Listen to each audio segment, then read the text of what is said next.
All right, let's get on with this analysis and go on with an examination of these two men and the extraordinary differences between them. They are so, uh, as I said, I find it extraordinary that uh, the comparison is so fruitful.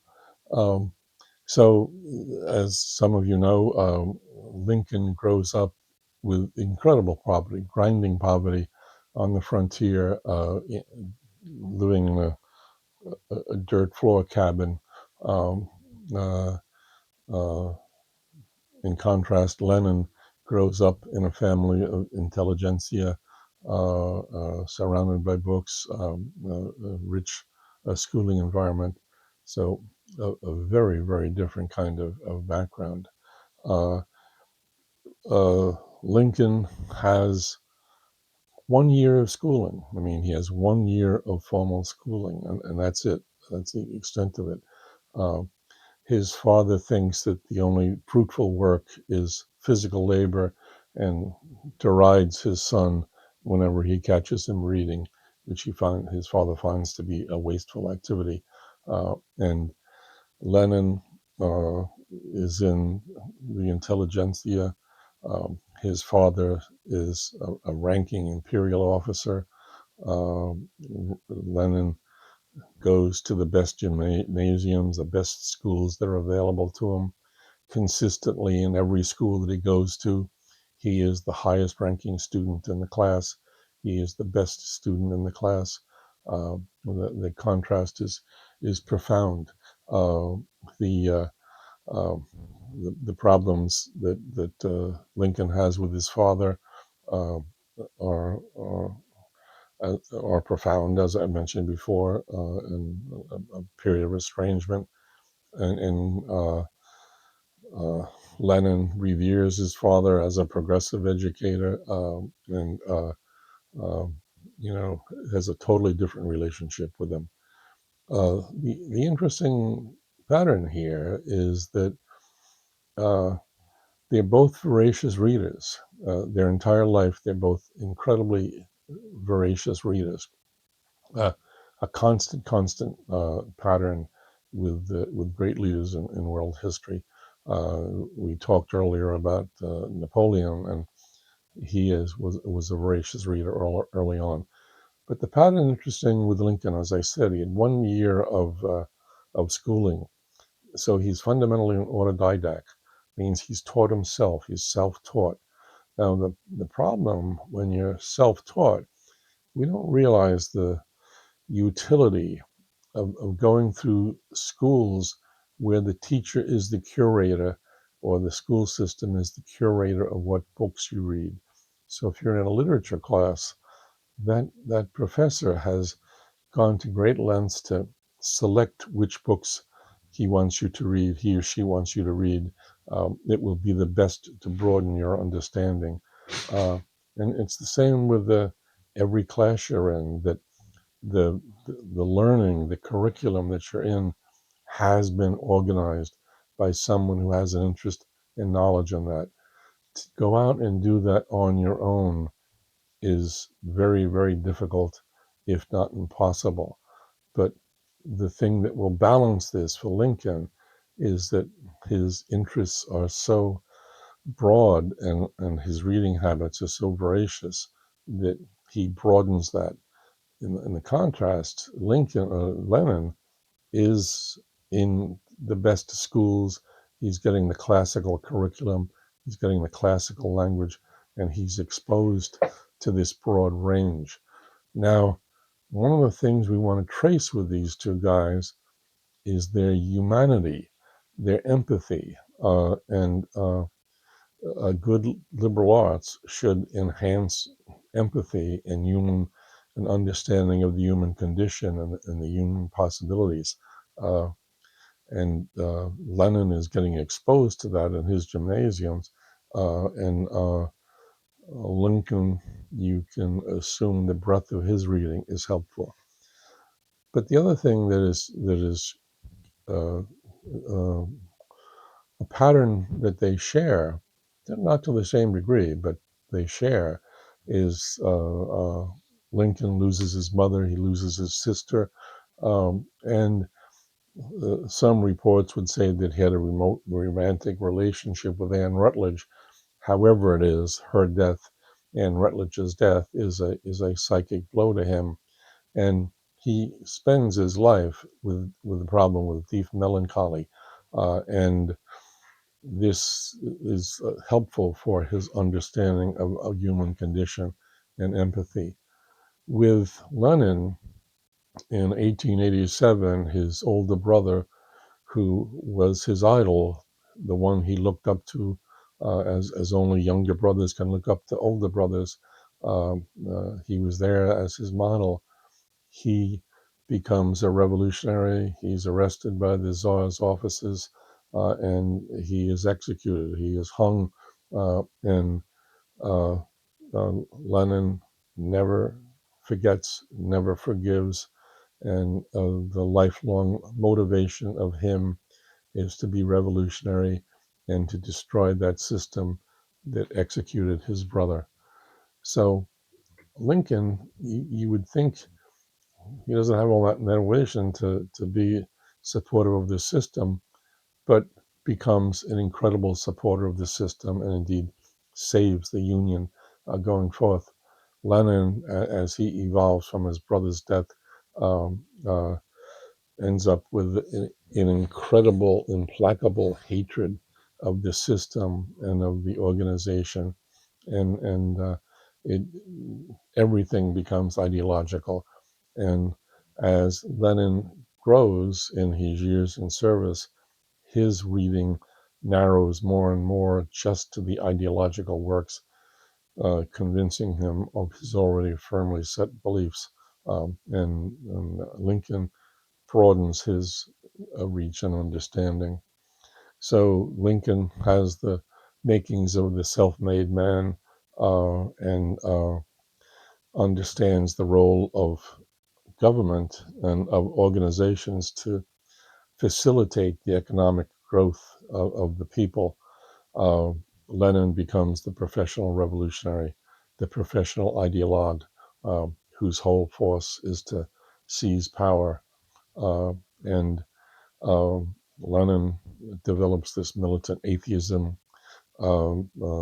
Lincoln is not necessarily a churchgoer in a sense, but he certainly has an understanding and a relationship to God and uses that as a model within what he does. Uh, and Lincoln accepts the idea of democracy, accepts the idea of majority rule, accepts the responsibility to win the support of the people. Lenin, in contrast, wants to organize a revolt, and he wants the faction of revolutionaries to be able to be the ruling class. So Lincoln moves to preserve the Union. Lenin moves to destroy the empire and all the governing parts of it. And this shows up in their early life. And here's two examples of it. Lincoln in the Lincoln Douglas debates for the Illinois Senate campaign in '58, uh, uh, debates with Douglas, and famously talks about the fact that the House divided cannot stand against itself, and is attacking the compromises that Douglas has put forward, that Douglas doesn't understand where things are going. Lenin, again, in 1903, debates Martov, and talks to just wanting to organize a body of revolutionaries, and that body, that cadre of revolutionaries, will overturn Russia and bring socialism to them. And so, uh, uh, two very, very different futures that are coming forward. Uh, so when Lincoln takes power, and of course it's very symbolic during this time that the dome of the Capitol is being built, and the whole constant refrain is it symbolizing unity or is it symbolizing the destruction? And Lenin uh, consumed with destroying the system as it is. Now, Lincoln, Doris Kearns Goodwin book on this is absolutely one of the most superb books I've ever read on this. But he builds what she calls a team of rivals. He brings together the best people in each of those areas that they need work on, and uh, they they challenge and push and work as incredibly strong individuals, but he brings together an incredible team that is able to work there through all the problems of the Civil War, and he is able to bring them to consensus. He's able to lead them in that cooperative and debating system as it goes on. The only time he doesn't listen as a consensus is when they talk through the Emancipation Proclamation and says the vote's 7-1 and the one wins.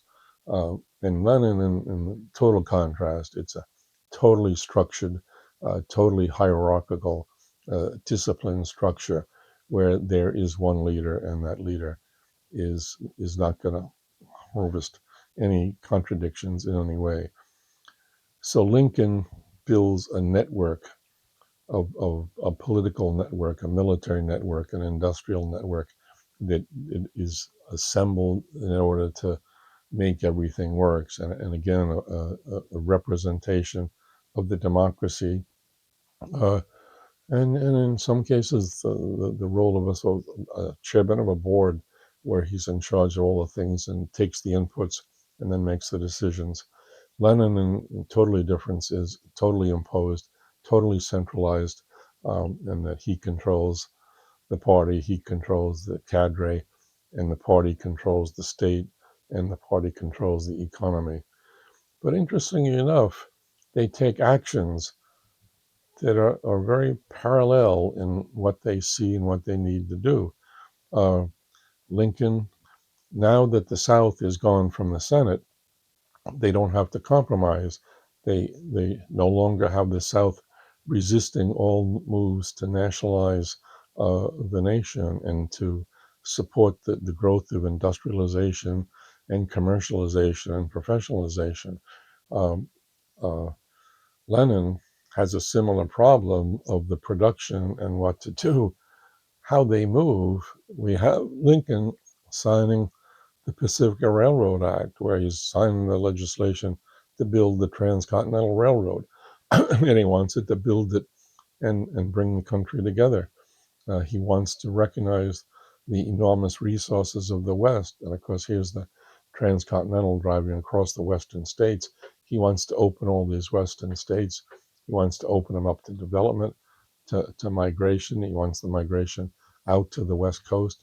He wants all of those resources to be able to be pulled into the fight of the war. But he's doing it for the good of the people and knows that it'll be a tremendous economic accelerator. Same time, uh, Lenin is declaring war communism. And under war communism, the party is control of everything. And the party is going to go in and the party is going to seize control of all of the factories. It's going to seize control of all the businesses.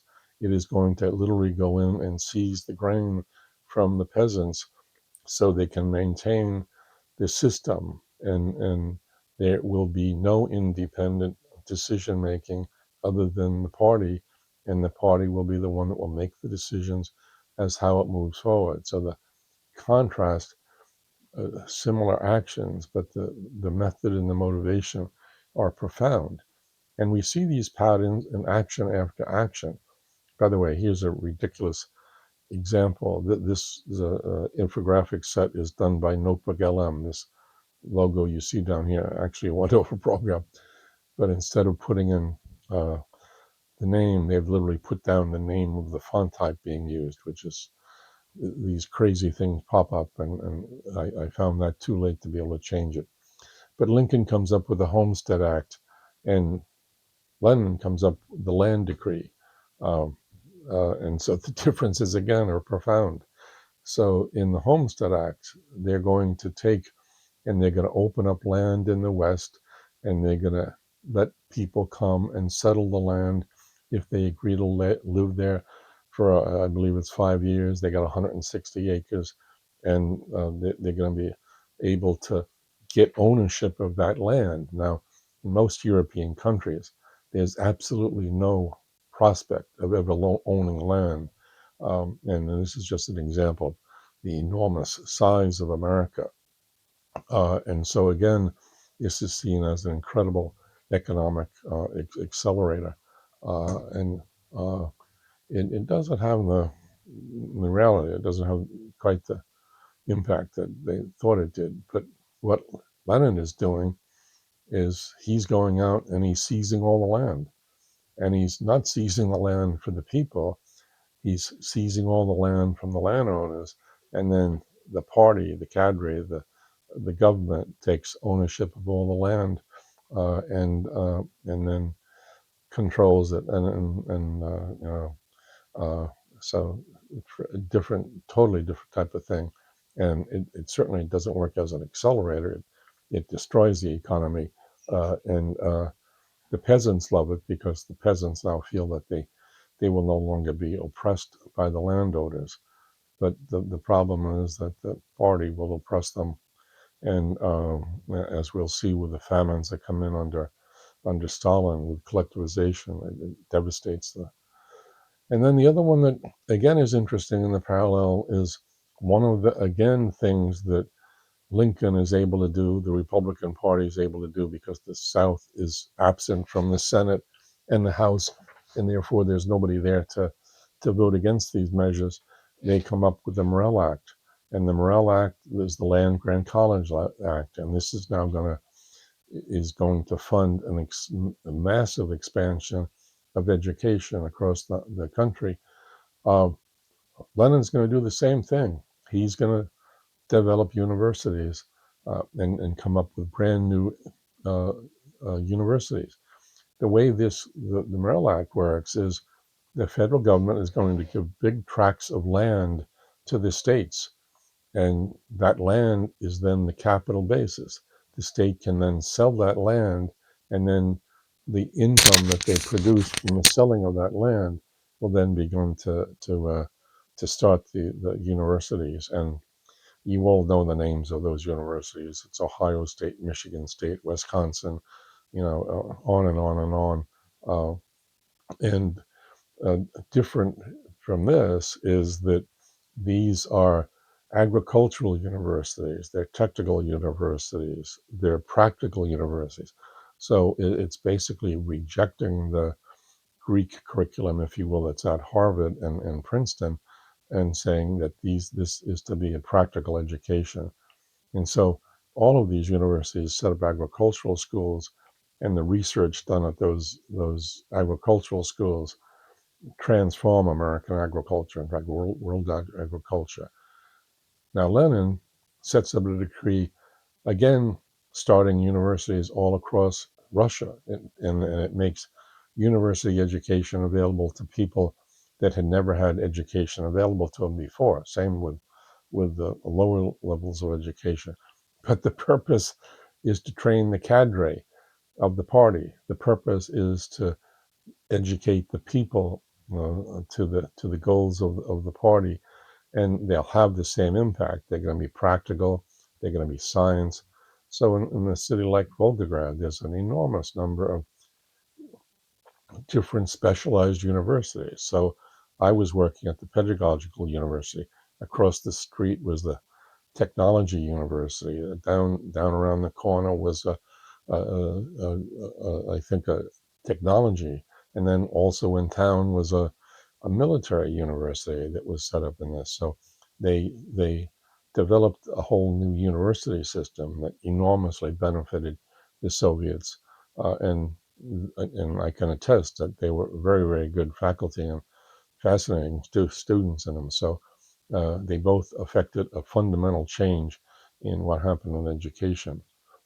And then uh, uh, Lincoln, this guy who grew up in such destitute poverty, wants to protect the institutions that are there and he works, and indeed his aim is to protect the Union. And what Lenin wants to do is to destroy the institutions and have nothing there.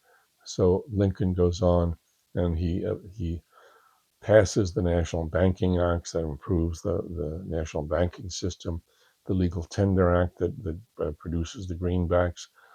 Both of these are incredible assets to the development of the national economy.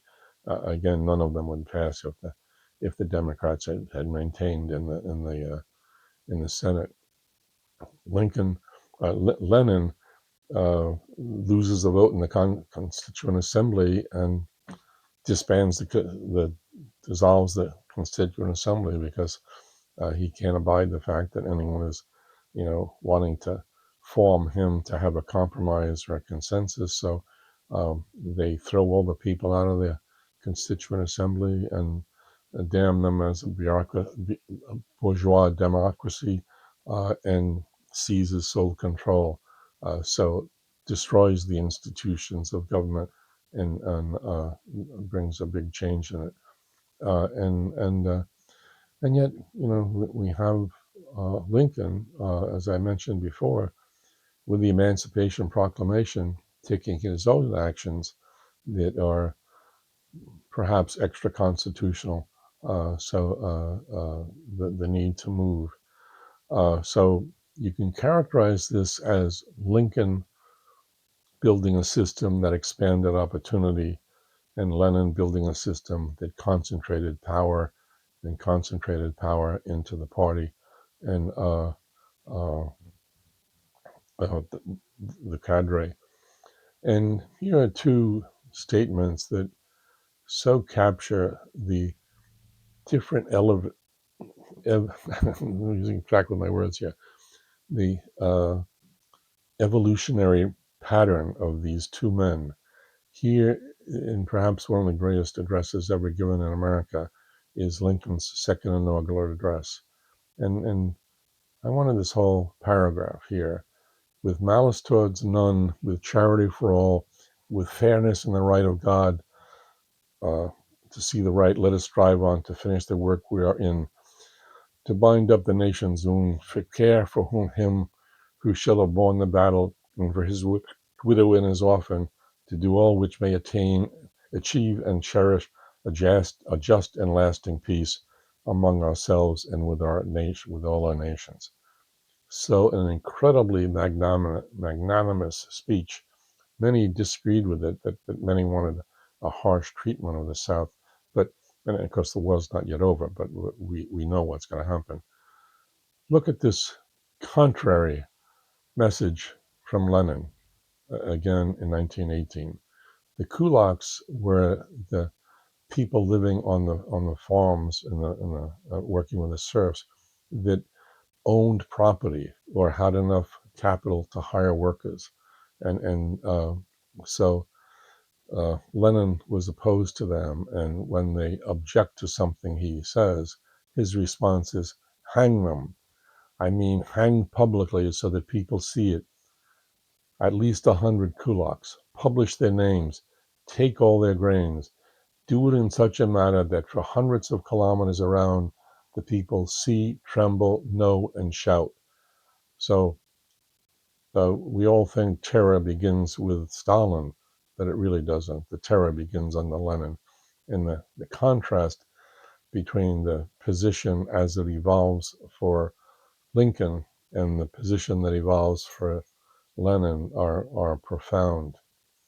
Now, the sad codicil to this for both these men who are so powerful in the shaping of their country is that neither lived to attempt to bring their dream to fruition.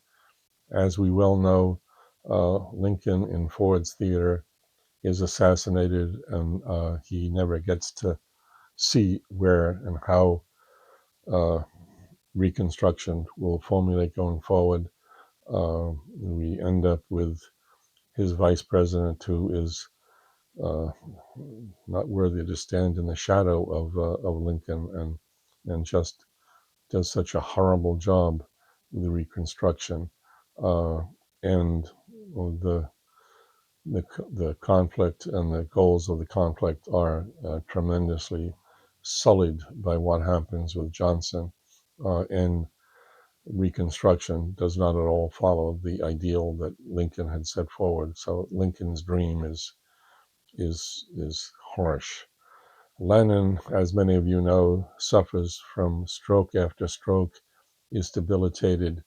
At the very end, he's probably like Woodrow Wilson, where his wife is the one that is transmitting her interpretation of what he is saying, but the power slowly seeps away from Lenin, and what Lenin had feared most is that man standing in his shadow, uh, uh, Stalin, and comes forward. The mistake that Lenin made was putting Stalin in charge of the party, and Stalin very systematically uh, purged the party leadership so that the only ones there were his loyal acolytes, his loyal supporters, and so he built his base at what was the heart of the method and the system that Lenin had created. So Lincoln's system survived, but it went nowhere that he had hoped. Lenin's system also survives, but it's taken over by someone who transforms and distorts it in ways that were beyond what we could have predicted. Uh, and so, sadly enough, both of them, we have no idea where the future would have gone in the Soviet Union if Lenin had lived. Remember, he started the new economic policy, uh, and whether if he had lived longer, Trotsky would have succeeded him, we'll never know. But the tale of the war is a horrible tale in comparing these two. So if you look at the casualties of what endured, look at this extraordinary difference between the US Civil War and the Russian Civil War, and the cost to humanity, and what had happened. And so while we start with a similar number, a difference, when you get down to the tally of how many died, there's no comparison. So it's a sad commentary on where it goes with these differences. So that is the end of our chapter 3 of a comparing of the U.S. Civil War to the Russian Civil War. I hope you enjoyed it. I hope you learned something from it. I hope you take something out of it. The next session we're going to do, chapter 4 in our study of the American way of war, a comparative view, is going to be another interesting comparison. Stonewall Jackson in his Valley campaign in 1862, which is one of the most extraordinary tales of military might and skill in the history of American military. And Napoleon's Italian campaign in so I got the dates wrong. I really have the dates here wrong, don't I? October 111. I didn't. It's amazing. I don't pick up this stuff. 1796. I should have picked that up. I apologize. I thought I had proofed that. So anyway, this is our next session, and hope to see you there.